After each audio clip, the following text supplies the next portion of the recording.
So along with the Animal Crossing Direct that Nintendo just dropped recently, they also dropped news about the new Nintendo Online or Nintendo Switch Online expansion services, as they called it, in regards to adding the Nintendo 64 and Sega Genesis games into the Nintendo Switch Online subscription.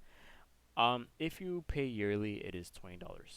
It seems pretty cheap compared to obviously what you're paying for Xbox and PS, and perhaps maybe Steam if you are about that life. Even though Steam is technically free, but to buy games you have to obviously use money.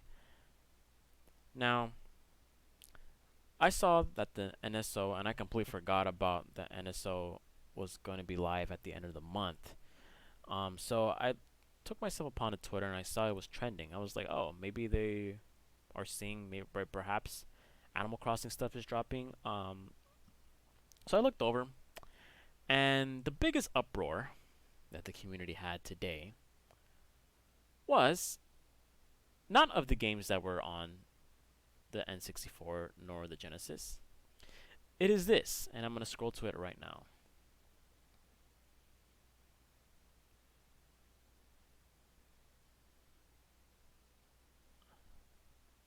49.99. If you have family membership to 8 Nintendo account holders, $80. Okay. All right. Nintendo, what the fuck is this? Now, obviously, sometimes when there's Nintendo products that I want to buy personally, I have the money for it. I mean, I don't splurge on it like crazy, but if it looks nice, if it looks polished, if it looks great, it looks like something I want to invest in the future, then sure, I'm gonna get it.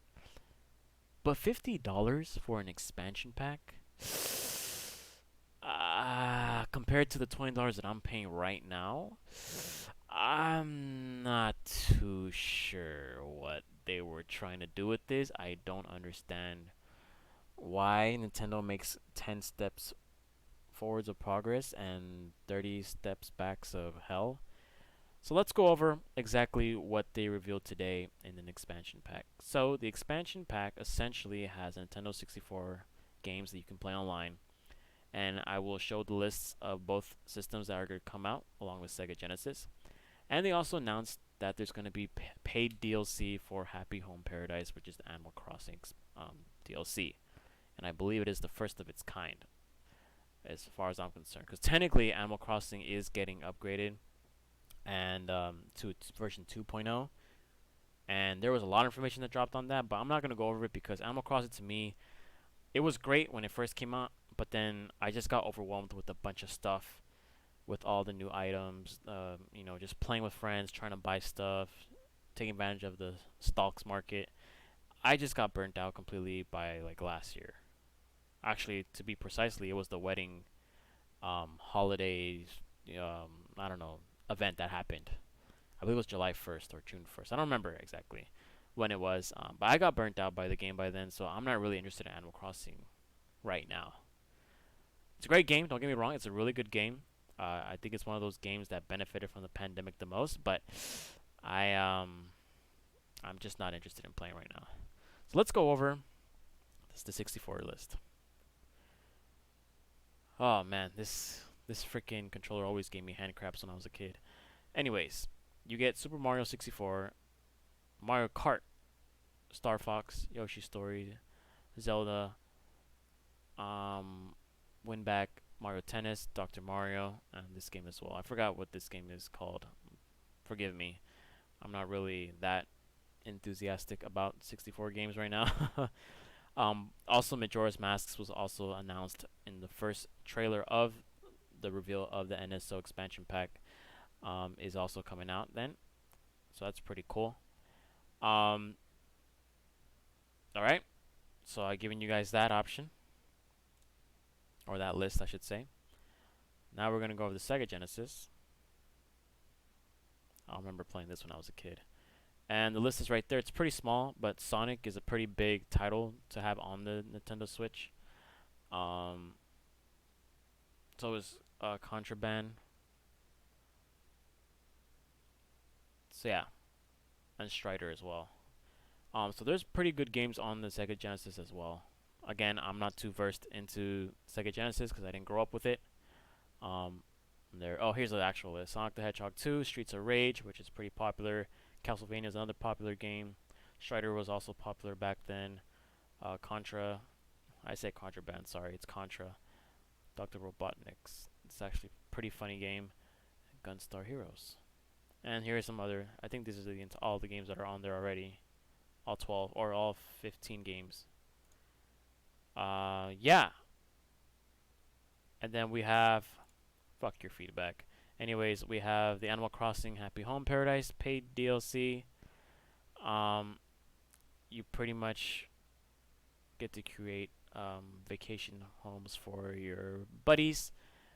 Obviously, amiibo cards are going to be pretty popular at this point in time. I remember when the amiibo cards for Animal Crossings was like ridiculously scalped to hell and back. So yeah, so this is coming out. I'm pretty sure they're gonna have more information like ready, building houses for your little animal friends. So now I give you guys all that information, and then you come here and you realize if you're paying individually, it's $50 a year. Now, on the bright side, at least it is $50 a year, not $50 a month. If it was $50 a month, I think the community would be up in flames by this point. $50 a year for this product that obviously they're gonna add more titles to the 64 and Sega Genesis. I don't know. I do not know how I feel about it because if you compare it to Xbox, you compare it to PlayStation. I have PlayStation, so technically I had played both systems, but I am more associated with PlayStation because I have a PS4 and a PS5. I pay $60 a year. Pretty sure it's $60 a year. Um, and I get to download games for free. I get to play games that already come there. They're already on the PS5, and usually those games are like the PlayStation Greatest Hits games or games that have been iconic throughout the PlayStation longevity. Um, there's also playing online. A lot of games require you to play online, especially multiplayer and FPS games. Um, I feel like, however, on Nintendo Switch, where FPS games aren't necessarily the flagship or the cornerstone of this franchise, I'm not sure how I feel about $50 here. Now, if they told you, hey, here's $50, but from Nintendo eShop you can purchase one of these free games, I think it would be worth it. Like if you can purchase up to two free games per month that are not AAA title games, perhaps that might actually be worth it. But in this circumstance, I don't think it is worth it. If you don't really care about the Sega Genesis or Nintendo 64, um, I think the current $20 plan that's right here, I think it's absolutely fine. That's the one I'm rocking with right now, anyways. Obviously, if you have the family membership, um, basically $10 per person for 8 people for the entire year. I think that's okay. I think it's balanced fine. But to justify these two and the Animal Crossing DLC for $50 for a boost in essentially $30, I'm not sure. I'm gonna have to say no. For now, I will say no. If they do end up releasing Majora's Mask, heck, I have a 3DS. I can just buy the updated 3DS version for like $40. But I don't play Animal Crossing like I said, so I don't think it's worth it right now for me, unless something crazy happens in Animal Crossing that makes me want to go back. I am not a fan of the boosting this price. Now, obviously, some people think that $50 a year is a lot. Some people think $50 is nothing, and technically it's still cheaper than their competitors at Sony and Microsoft. So let me know what you guys think. I'm really iffy on this. I'm not sure if all this is really worth it. I wish if they threw in like a Game Boy. Imagine if they threw a Game Boy Color slash Game Boy Advance emulator, quote unquote, as part of the expansion pack. I think it would be worth it, but I'm not sure. And I know they're gonna keep adding games similar as to how they're doing it with the SNES and NES emulators, quote unquote. But I don't think it's worth it right now. But anyways, guys, let me know what you guys think in the comments down below. Is it worth it? I personally don't think it is. Yeah,